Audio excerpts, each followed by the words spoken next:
दोस्तों, गौड़ देश में वर्धमान नाम का एक नगर था जिसमें गुणशेखर नाम का राजा राज करता था। उसके अभय चंद्र नाम का दीवान था। उस दीवान के समझाने से राजा ने अपने राज्य में शिव और विष्णु की पूजा, गोदान, भूदान, पिंडदान आदि सब बंद कर दिए। नगर में डोंडी पिटवा दी कि जो कोई ये काम करेगा उसका सब कुछ छीनकर उसे नगर से निकाल दिया जाएगा।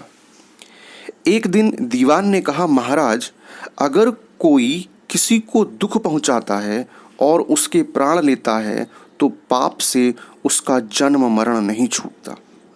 वह बार बार जन्म लेता है और मरता है। इससे मनुष्य का जन्म पाकर धर्म बढ़ाना चाहिए। आदमी को हाथी से लेकर चींटी तक सबकी रक्षा करनी चाहिए।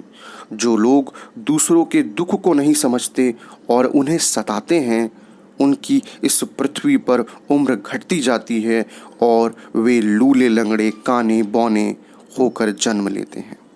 राजा ने कहा, ठीक है। अब दीवान जैसा कहता राजा वैसा ही करता। देवयोग से एक दिन राजा मर गया। उसकी जगह उसका बेटा धर्मराज गद्दी पर बैठा। एक दिन उसने किसी बात पर नाराज होकर दीवान को नगर से बाहर निकलवा दिया। कुछ दिन बाद एक बार वसंत ऋतु में वह इंदुलेखा, तारावती और मृगांकवती इन तीनों रानियों को लेकर बाग में गया।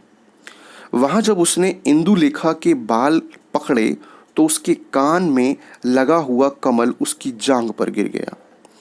कमल के गिरते ही उसकी जांघ में घाव हो गया और वह बेहोश हो गई।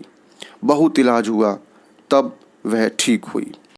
इसके बाद एक दिन की बात है कि तारावली ऊपर खुले में सो रही थी। चांद निकला। जैसे ही उसकी चांदनी तारावली के शरीर पर पड़ी, फफोले उठ गए। कई दिन के इलाज के बाद उसे आराम मिला। इसके बाद एक दिन किसी के घर से मूसलों से धान कूटने की आवाज हुई। सुनते ही मृगांकवती के हाथों में छाले पड़ गए। इलाज हुआ, तब जाकर ठीक हुई। इतनी कथा सुनाकर बेताल ने पूछा, महाराज बताइए, उन तीनों में सबसे ज्यादा कोमल कौन थी? राजा ने कहा, मृगांकवती, क्योंकि पहले दो के घाव और छाले कमल और चांदनी के छूने से हुए थे। तीसरी ने मूसल को छुआ भी नहीं और छाले पड़ गए।